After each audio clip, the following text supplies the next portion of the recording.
బ్రహ్మదేవుడి యొక్క కలశంలోని నీరు ఈ ప్రాంతంలో పడింది. ఇంకా ఇక్కడ 188 దేవాలయాలు ఒకే చోట ఉన్నాయి. ఆ ప్రాంతం ఏంటో తెలుసా? ఈ పవిత్రమైన ప్రాంతం పేరు కుంభకోణం. ఇది తమిళనాడు రాష్ట్రంలో ఉంటుంది. ఇక్కడ అనేక దేవాలయాలు ఉన్నాయి.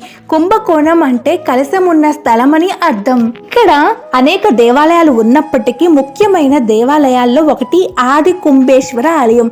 ఇక్కడ శివుడు ప్రధాన దేవుడిగా పూజింపబడతాడు. పార్వతీదేవి మంగళాంబికగా పూజింపబడుతుంది. ఈ ఆలయాన్ని చోళరాజులు, మరాఠా రాజులు నిర్మించారు. శివరాత్రి అప్పుడు ఉత్సవాలు అద్భుతంగా జరుగుతాయి. ఒక ముఖ్యమైన దేవాలయం సారంగపాణి స్వామి దేవాలయం. ఇక్కడ విష్ణువుకి అంకితం చేయబడింది ఈ ఆలయం. ఇక్కడ స్వామివారు బాణం పట్టిన రూపంలో దర్శనమిస్తారు.